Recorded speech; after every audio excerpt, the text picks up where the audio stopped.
तो हिंदी की 3 मार्क्स वाली वीडियो आ गई है, इसको आपको कम्प्लीटली देखना है और इसमें काफ़ी बातें आपको बताई जाएंगी, तो उसको आपको ध्यान से सुनना है। ठीक है, वीडियो के बीच में बताया जाएगा आपको क्या कैसे करना है 3 मार्क्स टाइप क्वेश्चंस में।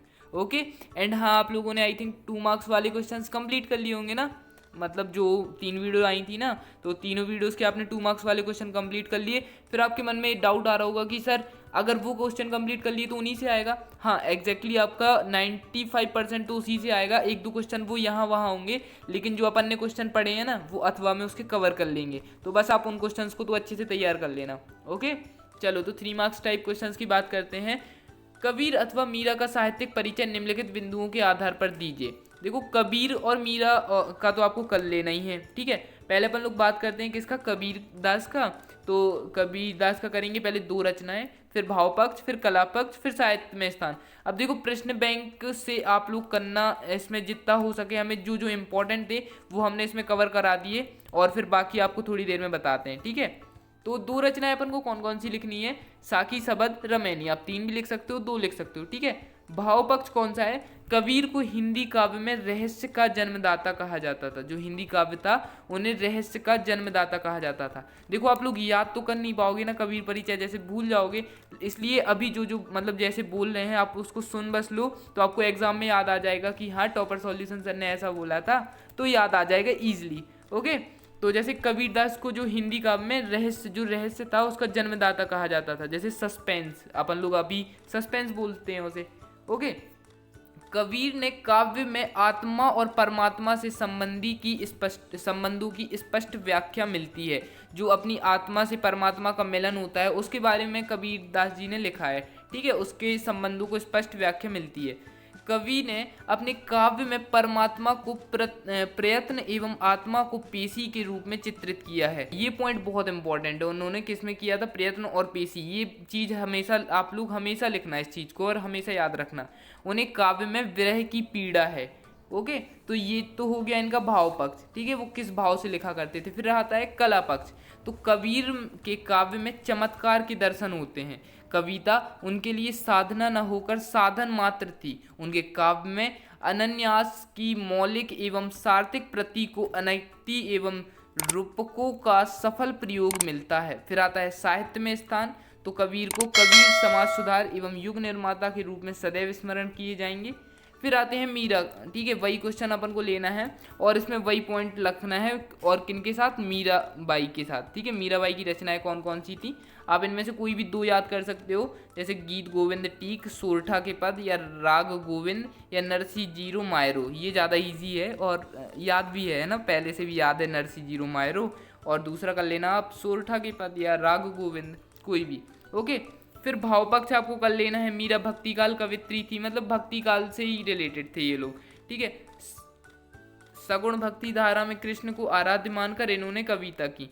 गोपियों के दूसरा पॉइंट लिख दोगे आप, गोपियों के समान मीरा भी कृष्ण को अपना पति मानकर माधुर्य भाव से उनकी उपासना करती थी। थर्ड लिख दोगे आप लोग, मीरा के पदों में एक तालीनता, सहजता एवं आत्मसमर्पण के भाव में सर्वत्र विद्यमान है। गाइस आप लोगों से एक बात और इम्पोर्टेंट बोलनी थी, अगर आपको कोई भी डाउट आ रहा है, अभी जैसे 11th हो जाएगी, अभी 11th का हिंदी के पेपर में कोई भी डाउट है, कुछ भी, इंस्टाग्राम पर आप लोग डायरेक्ट कॉल कर लेना, डायरेक्ट मैसेज कर देना, कोई प्रॉब्लम नहीं है।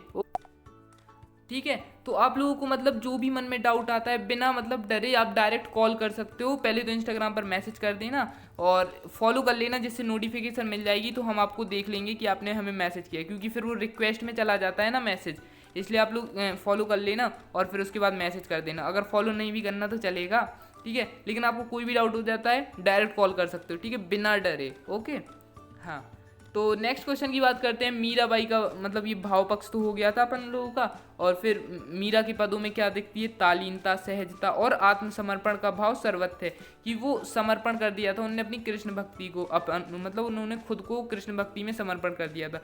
मीरा के कुछ पदों में रैदास को गुरु रूप में स्मरण किया गया है, कहीं कहीं तुलसीदास को भी अपना पुत्रवत स्नेह पात्र बताया है। ओके, और ये इनका कला पक्ष है। वो मीरा की काव्य भाषा में विविधता दिखला देती हैं, वे कहीं शुद्ध ब्रज भाषा का प्रयोग करती हैं, कहीं राजस्थानी बोलियों का मिश्रण करती हैं। ओके, उनका ये कला पक्ष है, मतलब जो कला वगैरह थी उससे रिलेटेड। ठीक है, मीराबाई को गुजराती कवित्री भी माना जाता है, क्योंकि उन्होंने काव्य की राजभाषा में गुजराती पूर्वी हिंदी तथा पंजाबी के शब्दों की बहुविधता बहुतायत, ये क्या लिखा है, हाँ बहुतायत, थोड़ी क्वालिटी कम लग रही थी ना, है ओके, पर इनके पदों का प्रभाव पूरे भारतीय साहित्य में दिखला देता है। ओके, फिर ये पॉइंट है। फिर इसके बाद अपन लोग करते हैं मीरा का साहित्य में स्थान। तो मीरा को आराध्य मानकर कविता करने वाली मीराबाई की पदावलियां हिंदी साहित्य के लिए अनमोल हैं। कृष्ण के प्रति मीरा की विरह वेदना सूरदास की गोपियों में कम नहीं है। ताकि तो सुमित्रा नंदन पंत ने लिखा है कि मीराबाई राजपूताने के मरुस्थल की मंदाकिनी है, हेरी मैं तो प्रेम दीवानी मेरो दर्द ना जाने कोई। ठीक है, प्रेम दीवानी मीरा का दर्द हिंदी के सर्वत्र व्याप्त है। ओके, फिर बात करते हैं प्रेमचंद अथवा कृष्ण सोबती का साहित्यिक परिचय निम्नलिखित बिंदु के आधार पर दीजिए। तो अपन लोग पहले प्रेमचंद का देख लेते हैं, 2 रचनाएं देखना है तो प्रेमचंद की लिख देंगे, इसका तो सभी को बनता होगा ना।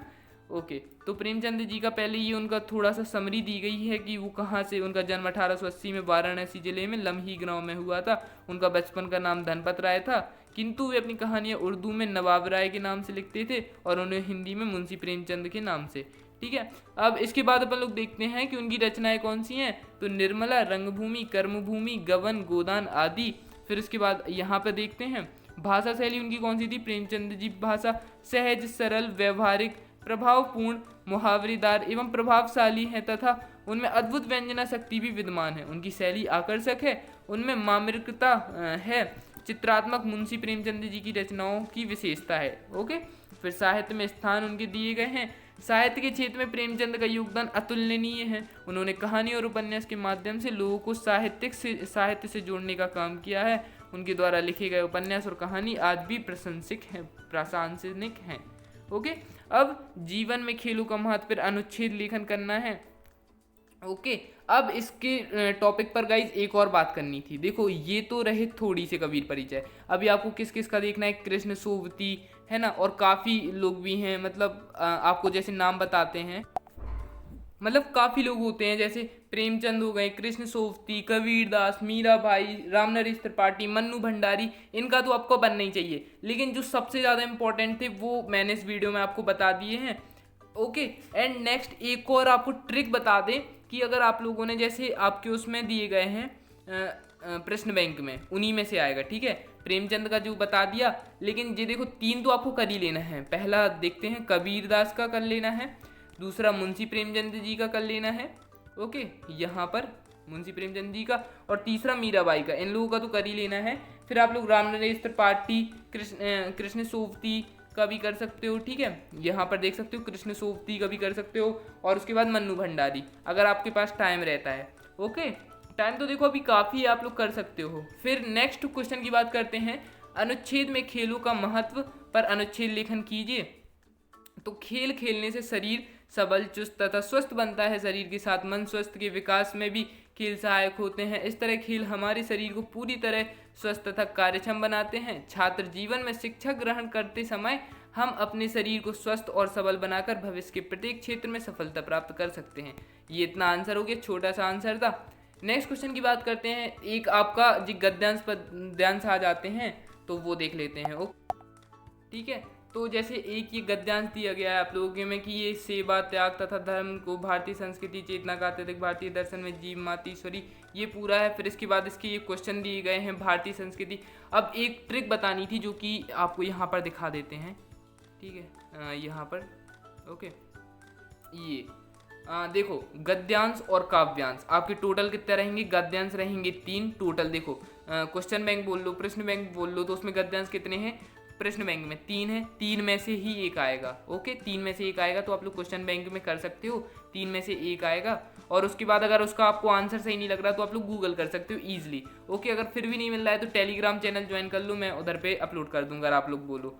ओके, फिर आते हैं काव्यांश। काव्यांश में भी यही ट्रिक आपको लगाना है। काव्यांश में क्या रहेगा, 4 काव्यांश है शायद तक, तो 4 3 7 ये हो जाएंगे, तो आपको 7 ये करने हैं। ठीक है, गद्यांश काव्यांश। ओके, तो आपका कंप्लीट हो जाएगा। अब आते हैं संदर्भ प्रसंग। देखो ये 3 नंबर के क्वेश्चन आते हैं, ये भी आपको क्वेश्चन बैंक में मिल जाएंगे। ये संदर्भ प्रसंग भी कुछ थोड़ी से हैं, तो बस आपको वो कर लेना है, और बाकी आपके 3 मार्क्स टाइप के क्वेश्चन इसी से कवर हो जाते हैं। जो क्वेश्चन याद करने वाले थे मैंने आपको वो बता दिए, और उसके बाद ये संदर्भ प्रसंग का सभी समझा दिया है कि आपको क्वेश्चन बैंक से कर लेना है ना। मैक्सिमम कितना आएगा, ओके। तो जैसे तीन ये रहेंगे, गद्यांश काव्यांश 4 रहेंगे, और उसके बाद संदर्भ प्रसंग भी जितने होंगे तो वो लोग आप कर लेना, ओके। एंड देखिए गाइज, एक चीज़ और आपको समझानी थी कि देखो अपन लोगों को 3 स्टेप फॉलो करना था। देखो फर्स्ट स्टेप में क्या है कि 2 मार्क्स टाइप के क्वेश्चन, देखो उसके पहले जो ऑब्जेक्टिव क्वेश्चन थे, ऑब्जेक्टिव क्वेश्चन आपको प्रश्न बैंक से कर लेना है, तो वो ईजिली आप कर ही लोगे, ओके। नेक्स्ट आ जाता है 2 मार्क्स टाइप क्वेश्चन। तो 2 मार्क्स टाइप के जितने भी क्वेश्चन है सभी आपको उन 3 वीडियोज़ में कंप्लीट करा दिए हैं, ओके। अब आते हैं 3 मार्क्स टाइप क्वेश्चन। तो जो ट्रिक मैंने अभी बताई है, मतलब कि कबीरदास की, ये आप लोगों को परिचय याद कर लेना है, जो मैंने बताया है, ठीक है।